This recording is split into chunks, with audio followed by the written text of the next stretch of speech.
from a child, I know that it's in here. This time of the year is when people are supposed to come. It's good that we do the homecoming. If not, I won't meet there, I won't meet you. Even talk to you, talk to me. Right. You explain what I'm explaining. Right. So it's good that we are making we are calling everybody that's around to come home.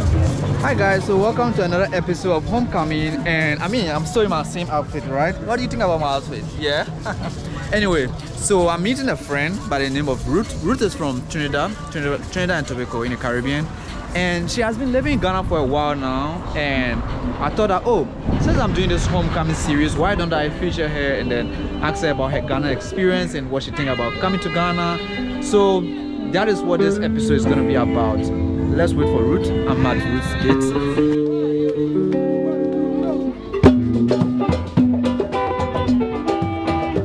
This is Ruth. Hi. How are you? I'm good. Good to see you. Good to see you too. So this is Ruth. Ruth, can you introduce yourself? Hi, I'm Ruth. Caribbean born, Trinidad and Tobago. Repatriated 11 years ago. I didn't expect this camera right here now, but it's okay. So yesterday I attended the HomowoFestival. They had the celebration of the twins. Yes. It was amazing. So today we're going back to see what else we can learn and find out and get involved in. All right, let's connect.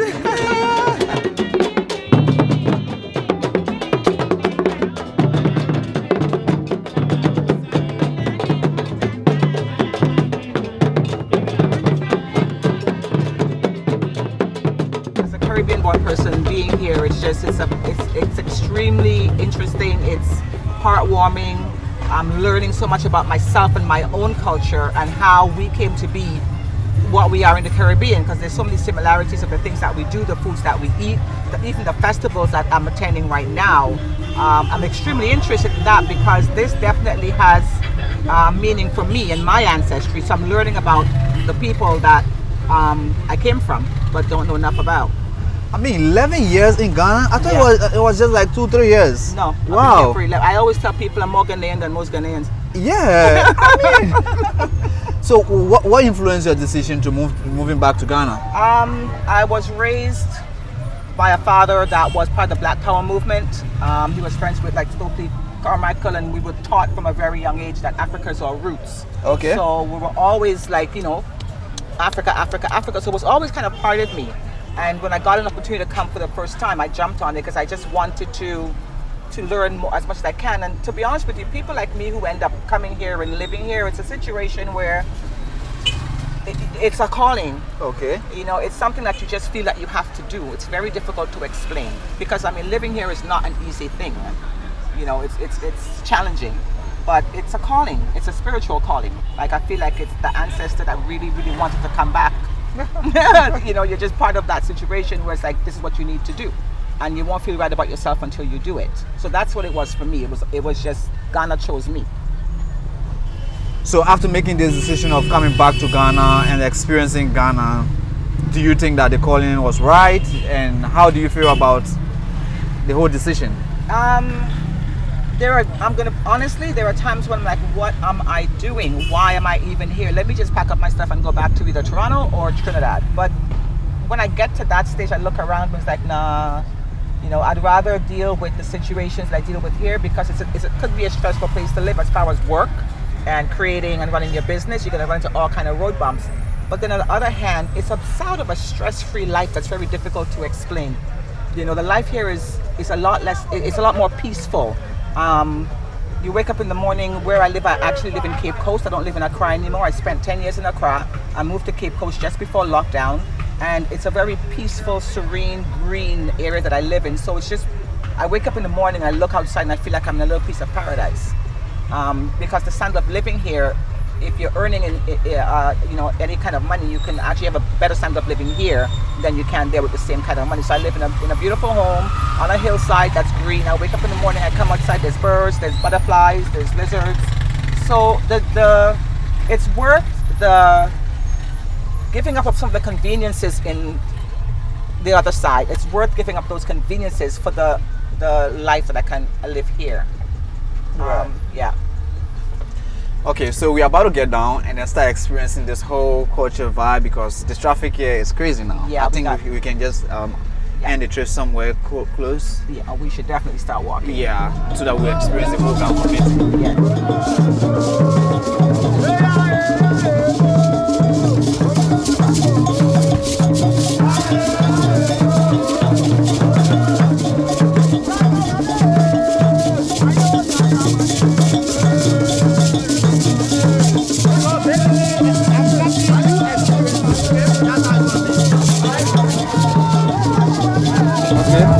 Just a smile with my girl. She's not your name, man. Why are you dressed like this?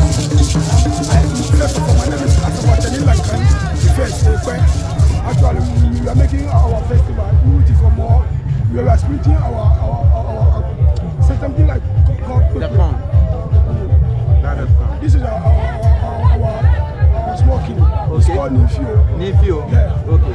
Asvanya Jimmy, no one dressed again. Okay, yes. In your match here. Call on him as one my word when I'm a buffalo. I'm a potato, I'm a match. No one dress on a man. Well, match Let's go.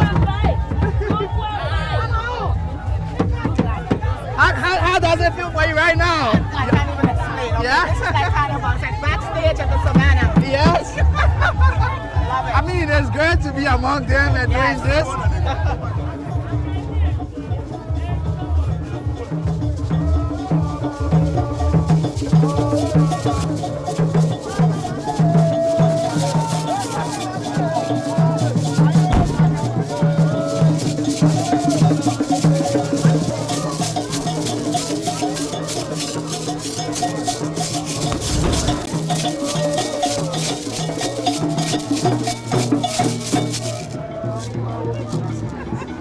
How do you feel right now? Welcome. Welcome in. You are home. This is the Africa I've been telling people about, you know. Now you guys don't understand. Like, oh my God.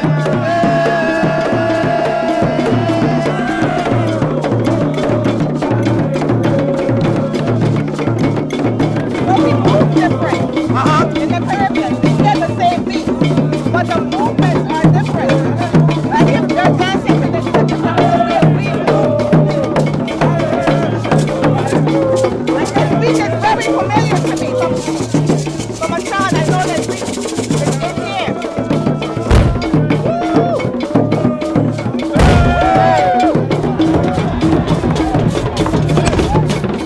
Go inside. Yeah.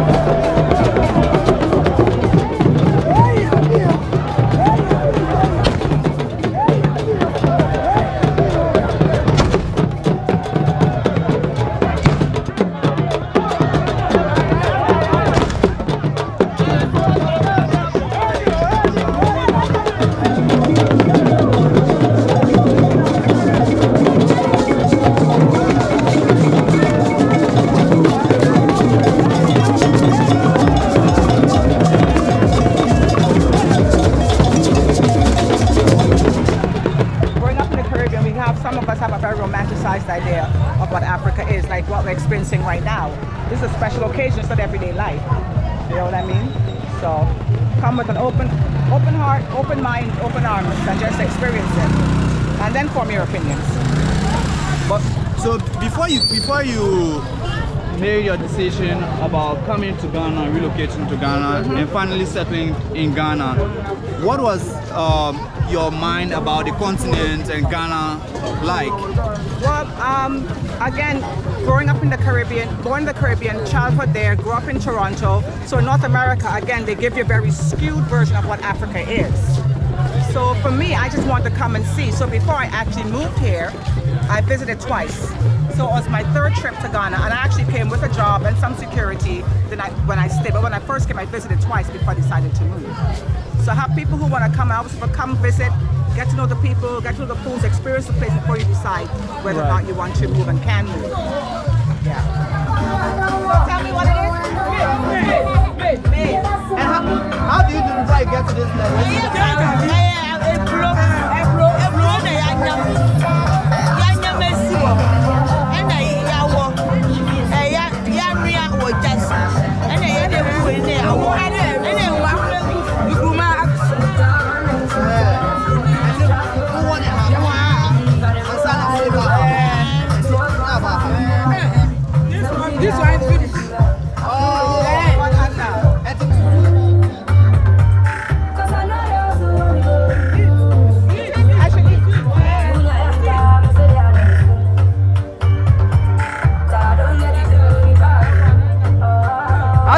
does it taste?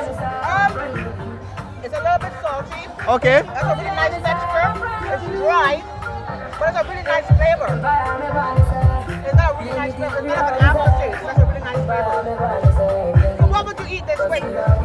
They said you can eat it with palm soup, yes, and different types of meats.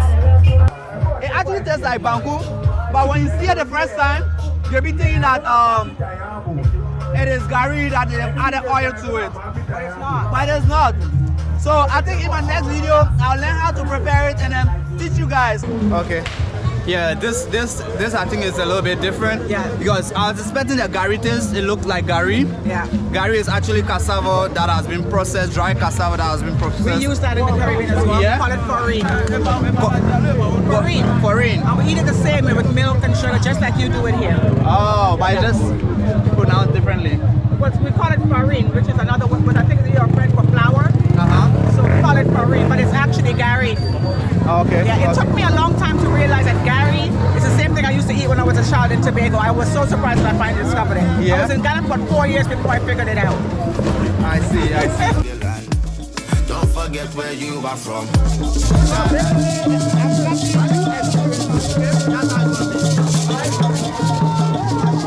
I'm from the Caribbean.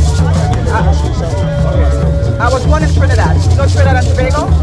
You know Jamaica though. Everyone knows Jamaica. You know Trinidad and Tobago? You know Jamaica?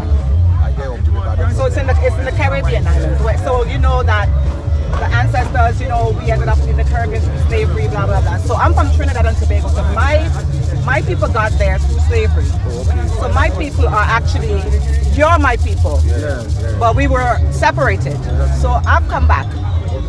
So I'm trying to learn as much as I can about the culture because this is my culture, but I don't know much about it, or I don't know enough about it. So I came to Ghana 11 years ago. Yes, I've been back a couple of times, I go back and forth, but this is now my home. So this festival, I wanted to come and experience it close up and talk to people to find out more about exactly what it's like. What you're wearing like right now, I need to understand. So are you part of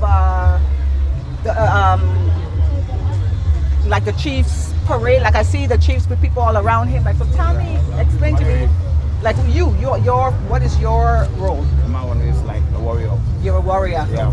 Okay, you're welcome. Warrior. Thank you. We are celebrating our Homowo Yes. festival. Yes. So this kind of dress, they are war leaders. A wali. War leaders. War leader. Yeah, you know, we migrated from Israel before our destination here. So when we are coming from Israel, we fought a lot of fights. So when you see anybody wearing this kind of dress, it's a leader. So we call them in our language Asafo Ache. Asafo. It's a group. It's a group of people, and the leader is the chair. Sorry, the leader is the chair, which is the head. So they are war leaders. Okay. They are war leaders. So that's what they wear. So anytime you see somebody wearing this kind of dress, it's a leader. And the dress is not a common dress like what me and what I wear, what you wear, what your brothers. We also wear the same dress. But if you look at their own, yeah, it's not a common dress. They have a spiritual protection. Right, that's what I want to know about. Yeah. this is tortoise. Tortoise. Yes. Yes. So when it's time for him to be slow, you dance slow like a tortoise. This one can move him to fight like a warrior. That's what they dress now. That's the dress they are using. So it's not a common dress. This one is an animal skin. So in the world, when you reach where the animal is, you can tell like the animal, the dress that he wears, so that he can lead the people to pass through. So if you see the cap, the hair cap, the dressing. Yes. So no mirror. As we are standing now, if you can use the mirror as a signal, the mirror, if you show the mirror to the sun, if I'm far away, you can reflect it to me, so that I will see where he is. Okay. So they have a lot of meaning. Okay. Yeah. So let me ask you about spiritual protection. Yeah. As a person coming from the Caribbean, this is something that's very intriguing to me. Okay. My family is Christian. We grew up in the Christian church. I was always more curious past the church about the spirituality of the African people. So I want to learn more about that. So you talked about spiritual protection. As a Caribbean person that has come to Ghana, how do I ensure spiritual protection. Yeah, you are welcome. Thank you. You have to find your roots exactly I do. where you are coming from. Right. So that you go to the house, the family house. Yes, but how me as a diasporan, me as somebody who wasn't born here, that is almost impossible. It is almost impossible. No, it's possible. Well, with DNA testing. It's possible. How? It's possible. We can go to the priest. Yeah, you know, we used to call liberation. When we are calling liberation, yes. also it's a prayers. Yes. That we are praying to. We pray to call our ancestors. We pray to call God. Yes. So the ancestors can say something, and they can show you where you are coming from. Okay. So wherever I am, I'll come home. Talking about bridging the divide between the Caribbean and the diasporans and the Ghanaian-born Ghanaians. So he's saying that this is one of the reasons why they do the festival. It's a homecoming. So at this time of the year is when people are supposed to come home. Yeah. Okay. So it's good that we do the homecoming. If not, so I won't meet her, I won't meet you. Right. To even talk to you, to talk to me. Right. To explain what I'm explaining to you. So it's good that we are making we are calling everybody diaspora to come home. So I believe home is home. We are actually here, me who's a descendant of the slaves, you who are here, we are actually physically here having this conversation. Exactly. So the divide is already happening. Yeah. And I truly believe that in order for black people, and I mean black people everywhere, to grow and to come together and be strong, the Africans, the diaspora, and the continental Africans, we must come together. Yeah. We have to. Yeah. If we do not come together, we will not survive there, we will not survive here. We cannot unite. We cannot, we have to. United. If we do not come together, then the homecoming is business. Right. You don't have it doesn't profit us. So it's good that we do the homecoming. It's working because we are here. We are here my with brother. you, my We sister. are here. So this is the homecoming, and you can see Ruth, who I happen to bring back to the Ghana community to come and witness the Ghana festival, is actually experiencing now. She's connecting with her roots, the people. She is being welcomed, and there are a whole lot that you can learn from this. If you are in the diaspora or you are thinking about coming home, this is the perfect avenue for you, and you are welcome to come home and come and experience this. Are you a first born or second born? Second born. See, the thing is that see. The thing that's Second born on a Wednesday. No, but yes, We don't do this. we don't know our children to the day that we born them. Okay. We name them according to how they born them. If you are a firstborn, you have your name. If you are a secondborn, you have a name. You understand? Okay. Yes. So tell me the second born name. Afoko. Afoko. Yes. Hi, I'm Afoko. Are you a firstborn, secondborn? I am a firstborn. So they call you Afote or they that? call you Bokete. Bokete. Yes. So in the Ghana community, if you are firstborn, The second born to me. No. The first one is Bote, and the second is Bokete. okay, so that means I'm called Bokete. Bote. Okay, so call me Fred Bote when you find me in the Ghana community. Yes. And tell me my name again. Afoko. Afoko is AFORKOR. Afoko. Afoko. I kind of like it. Yeah. I like it. I go no matter what. Try them on your brow. Before we have to try them on your brow. When I see her, Nima or Nama. I show her how to speak the language. So we are speaking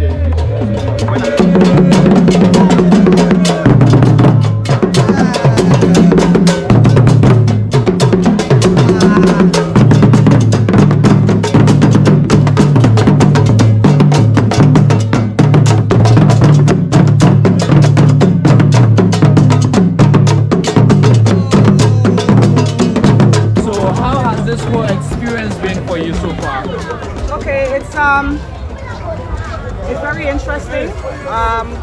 One thing I noticed for sure is that everybody's very welcoming. There's no walls up, people are smiling. We've walked into a few places and we've been welcomed. But it's just a feeling of, there's a feeling of happiness in the air and just joy, and it's nice. It's difficult to describe. You need to be here to actually feel it. You can't put this kind of feeling into words. So it's a very peaceful, joyous, friendly, welcoming feeling. It's homecoming. I understand it better now. I mean, guys, sorry for the noise. We are actually in the middle of the festival, and so it's a little bit loud here. So for our brothers and sisters who are in the diaspora, especially from Trinidad, because you are from Trinidad, right? Yes. What message do you have for them? Okay, so being here and seeing this is my second day. Yesterday there was a parade on the streets, and it's definitely 100% Juve. I saw Juve yesterday in Ghana, so it gives me a very clear understanding of my culture, because I can see where it started, and I can see the progression as to where we are now. When we have our carnival, when we have our Juve, being here and knowing that this has been happening for thousands of years, I see where we hold on to tradition, and it's changed slightly. We put a bit different twist on it, but it's definitely the same. We are the same people that are here. And it's just, for me, it's a mind-blowing situation watching it, and then knowing what I've experienced at home, and realizing that we're the same people. We're the same people. And I really want a situation where more Trinidadians can come visit Ghana, more Ghanaians can go visit Trinidad, because when you come, you'll see it's the same. It's the same. Yeah. Does it give you any kind of feeling, remembering home or something? Yeah, kind of. You know, I usually get homesick. I mean, I love my country. Don't get me wrong. Trinidad is like, I love Trinidad.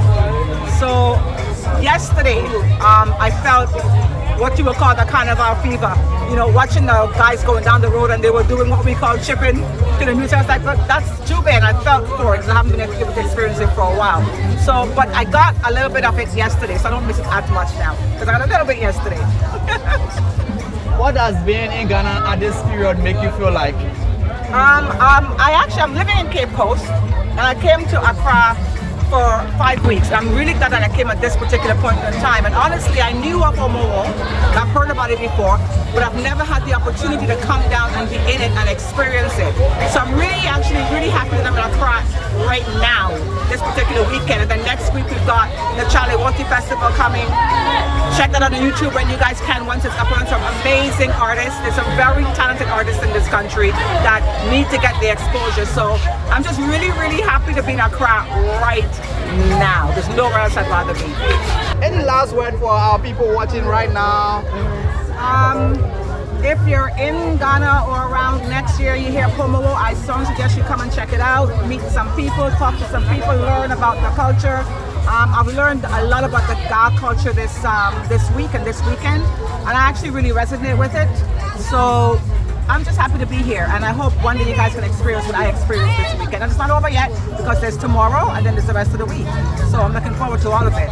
All right, guys, so this happened every August of the year, and it will be great to have you here coming to the country to come and experience it for yourself. But for now, like, comment, subscribe, leave a comment in the comment section below about the next festival, next food, next activity that you'd love to see or know about of Africa and Ghana, and I'll be sure to cover it. But for now, bye! Africa!